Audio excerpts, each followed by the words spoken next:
हम इस समय रोहतास में हैं, मैं और मेरे साथी पंकज। हम लोग बिहार में और देश के अलग अलग हिस्सों में अग्निपथ स्कीम, फ़ौज में भर्ती को लेकर अग्निपथ स्कीम को जो लेकर वॉयलेंट प्रदर्शन हो रहे हैं उसकी रिपोर्टिंग करने निकले हुए हैं। और रोहतास ज़िले का ये है सासाराम टोल प्लाज़ा।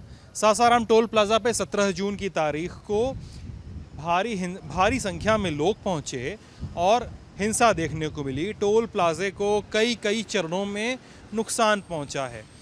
पंकज, अगर अपनी ये आप दाईं ओर दिखाएंगे, ये रास्ता सासाराम से होकर आता है। ये सासाराम से सड़क आ रही है, सासाराम टाउन इधर लगता है। ये टोल प्लाज़ा है, क्रॉस करते हुए गाड़ियां जाती हैं।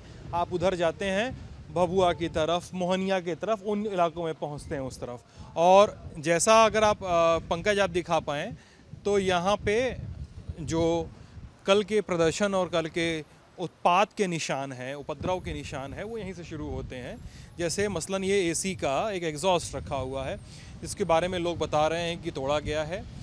एसी इस पूरे टोल बूथ का के शीशे वीशे तोड़ दिए गए। यहाँ पे शीशा लगा होता है ना, शीशा लगा होता है, शीशे तोड़ दिए गए हैं। ये सारा कुछ तहस नहस हो चुका है। और आगे आए तो उधर कुछ सफाई कर्मचारी दिखते हैं। ये दिन पे 3 बजे का समय है, पौने 3 बजे का समय।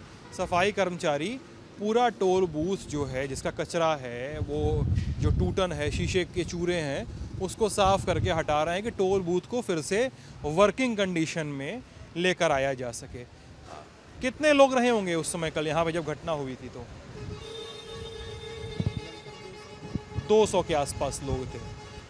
टोल बूथ पे जो लोग यहाँ पे लगातार रहते हैं, जो देख रहे हैं काम धाम को, चश्मदीद पूरे मामले के, वो बता रहे हैं 200। कई बार यहाँ पे कुछ और लोगों से मेरी बात हो रही थी तो वो संख्या के बारे में बता रहे थे कि वो संख्या करीब 500 की भी थी। और उनके हाथों में क्या कुछ लाठियाँ थीं, पत्थर थे, लाठियाँ थीं उनके हाथों में, लाठियाँ थी। और क्या कुछ कितनी उम्र कितनी थी उतने लोगों की? वो 20 से 25 के एज के होंगे लड़के। चेहरा ढका था, खुला चेहरा ढका हुआ था, बहुत सारे लड़कों का चेहरा ढका हुआ था। अच्छा जी। और क्या सभी पैदल ही आए थे कि साथ में बाइक वाइक भी थी? सारे पैदल आए हुए थे। सारे पैदल थे। जी। तो भागे किधर? उधर ही भागे कि रिटर्न ये इधर की तरफ आए, इधर से गए अंदर फिर उधर और रिटर्न वापस इधर चले गए? चले गए। फिर तब तक प्रशासन आ गई। कितनी देर में पुलिस आई थी? पुलिस उसको हाफ एन आवर में आ गई थी। आधे घंटे में पुलिस आ गई थी। शुरुआत में नहीं होगी, कोई पता नहीं था कि टोल प्लाजा पे ऐसा होगा। हाँ, ऐसा होगा, उन्हें नहीं पता था। जब उन्हें इन्फॉर्मेशन गई तो वो चले आए। इन्फॉर्मेशन मिली तो वो यहाँ पे फोर्स लेके चले आए और वो लोग वापस भागे। ठीक है। और आप बता रहे हैं 20 से 25 साल, हाथों में डंडे वंडे जैसे हथियार थे, और कोई खास हथियार तो नहीं ना? ठीक है। अब हम लोग पंकज ऐसा करेंगे कि हम लोग थोड़ा सा और आगे जाएंगे और धीरे धीरे स्टेप बाय स्टेप, क्योंकि इतना लंबा स्ट्रेच है, स्टेप बाय स्टेप चीज़ों को देखते चलेंगे कि क्या क्या कहाँ क्या नुकसान हुआ है। तो जैसा टोल प्लाज़ा के कुछ लोग हमें बता रहे थे, यहाँ पे आसपास काम करने वाले लोग, कि जब टोल प्लाज़ा पे इस तरह की चीज़ें हुई, कल जब हिंसा हुई है, तो उसके बाद चीज़ों को किस तरह से रिस्टोर किया गया तेज़ी से।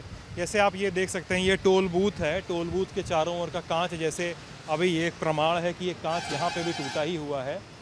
ये सब देख लीजिए अगर आप तो। लेकिन चारों तरफ एक बड़ा ये प्लास्टिक लगाया गया है, रोल करके काम शुरू किया गया है, क्योंकि वो भी काम करते रहना है। कई जगह कीबोर्ड वगैरह इंस्टॉल किए गए हैं, नए सिस्टम्स को नुकसान पहुंचा है। तो ट्रक के पहिए के नीचे आपको कीबोर्ड माउस का नया पैक दिख सकता है। इधर के टोल बूथ देखिए अगर आप, तो इन टोल बूथों में भी आपको ये शीशे टूटे हुए दिखाई देंगे, शीशे गायब दिखाई देंगे। मेरे ख्याल से इसको साफ़ किया गया होगा, पूरा साफ़ करके काम धाम शुरू करवाया गया है। अंदर अगर आप दिखा सकें, थर्माकोल के टुकड़े दिख रहे हैं, सिस्टम्स नए और नए इक्विपमेंट्स अनरोल किए गए, जिसके बाद ये टोल प्लाज़ा काम करना शुरू किया। कुछ देर पहले हमारी गाड़ी, हम लोग जिस गाड़ी से ट्रैवल कर रहे हैं, वो गाड़ी इसी टोल प्लाज़ा के उधर वाली लेन से गुजरी थी। तो टोल प्लाज़ा धीरे धीरे रिस्टोर हो रहा है, जिस वजह से गाड़ियों का तांता लगा हुआ है आसपास। इसके अलावा और भी कुछ फैक्टर्स हैं, और भी कुछ चीज़ों का नुकसान हुआ है, जो काफ़ी ज़्यादा है। हम उन्हें भी अभी जाकर देखेंगे।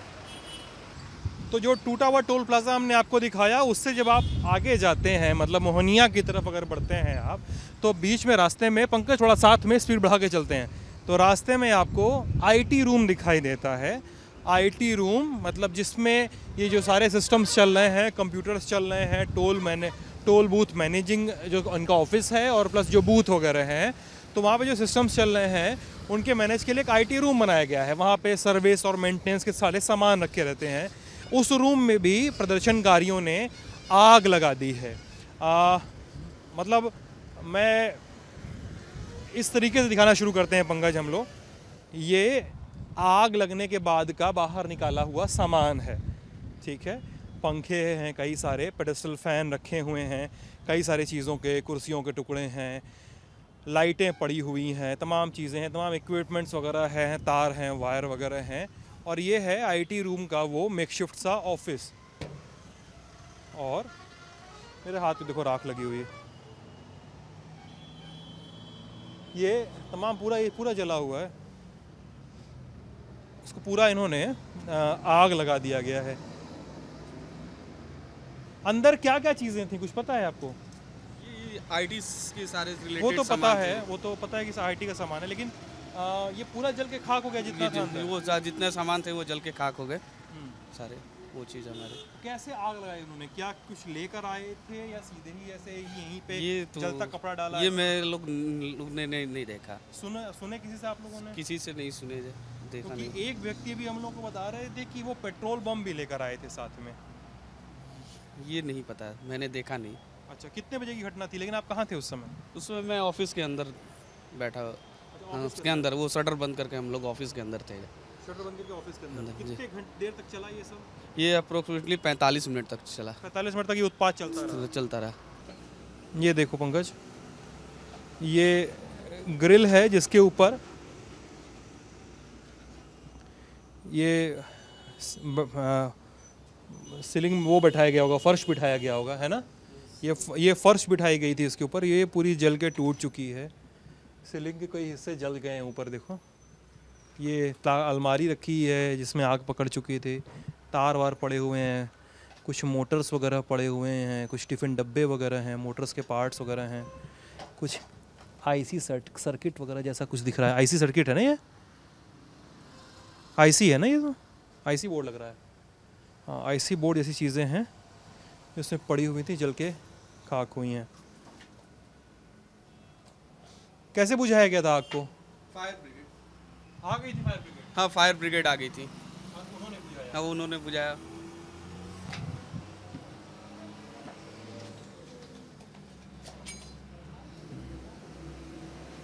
चीज़ें पूरा कोयला बन चुकी हैं उधर, देख रहे हो? इधर देखो,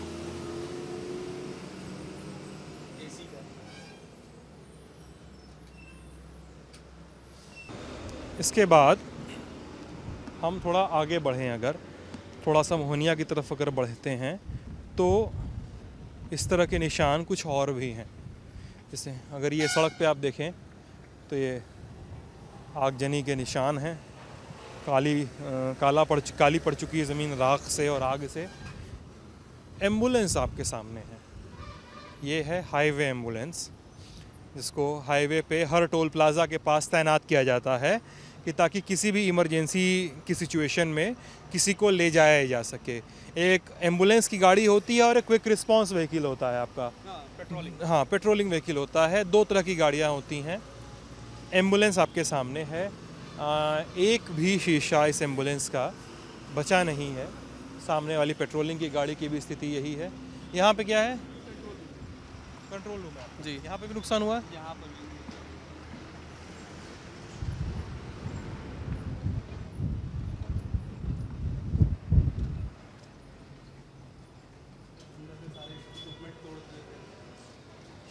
कंट्रोल रूम है।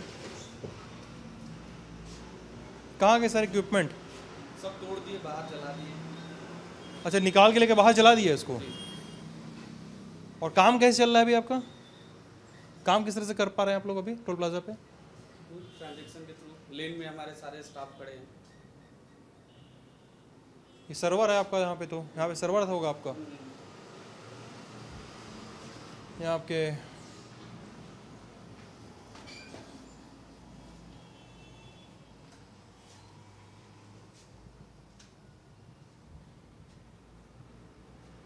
अच्छा, यहाँ से सामान निकाला, ले जाके बाहर जला दिया।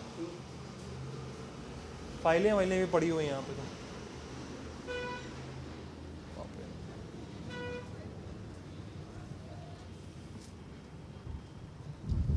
जिस समय हम ये बातचीत कर रहे हैं उस समय हमारे पास कुछ और इनपुट हैं, जैसे मिर्ज़ापुर में बसें तोड़ी गई हैं, चंदौली में कुछ गाड़ियों में आग लगाने की खबरें आ रही हैं। अपुष्ट खबरें हैं, पुष्ट करने के तरीके भी बड़े पुष्ट करने के तरीके भी में भी देर लग रही है, क्योंकि बिहार के जिन जिन ज़िलों में हिंसा हुई है उन ज़िलों में उन इलाकों में इंटरनेट बंद कर दिया गया है। मसलन मोहनिया, भभुआ रोड, सासाराम, कई इलाकों में, आरा में भी इंटरनेट बंद कर दिया गया है। ऐसे में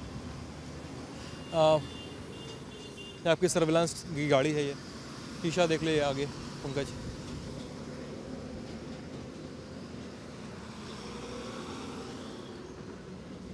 ऐसे में बहुत सारा समय लगता है कई बार, क्योंकि नेटवर्क कंजेस्टेड रहता है, बंद रहती है, इंटरनेट की सुविधाएं बंद रहती हैं। और ये कंट्रोल रूम था, अब यहाँ पे डीजी रूम है, डीजल जनरेटर जो होता है वो रूम है।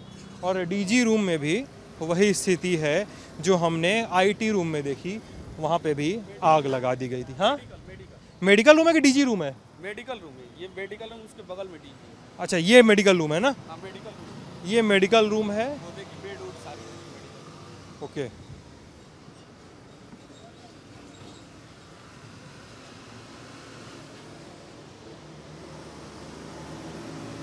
ये देखो ना, ये आग से बेड वेड टेढ़े हो गए पूरे,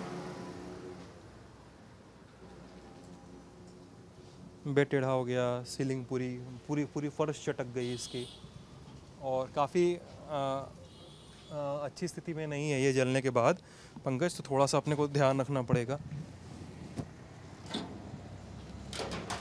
हार्ड डिस्क वगैरह है, जला हुआ लैपटॉप है किसी का, ये देख रहे हो पूरा पिघल गया इस तरफ से,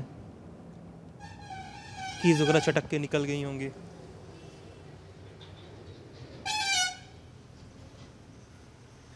कई सारे इक्विपमेंट्स वगैरह पड़े हुए हैं, जले हुए हैं, दरक गया है, मतलब ये हीट से दरक गया है काफ़ी। उसके बाद फायर ब्रिगेड की गाड़ियों ने भी, फायर ब्रिगेड भी कई तरीक़ों से उसने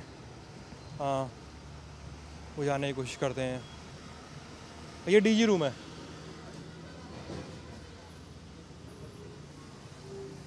इसके बाद है ये जो डीजल जनरेटर होता है वो रूम, जो मैं कंफ्यूज हो गया था शुरुआत में।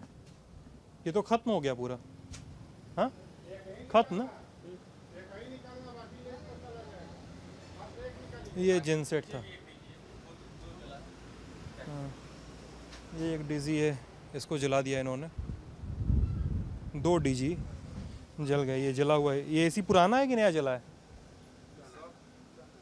ये पुराना, डीजी पूरा जला हुआ है।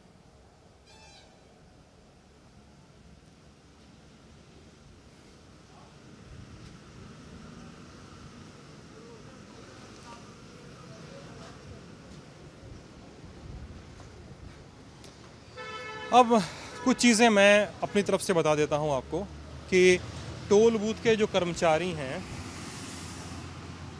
ये देखिए, ये अग्निशमन वाला ये आपका रैक होता है जहाँ पे बालू से भरी हुई बाल्टियाँ रखी होती हैं लाल रंग की, आग आग लिखी होती है जिस पे।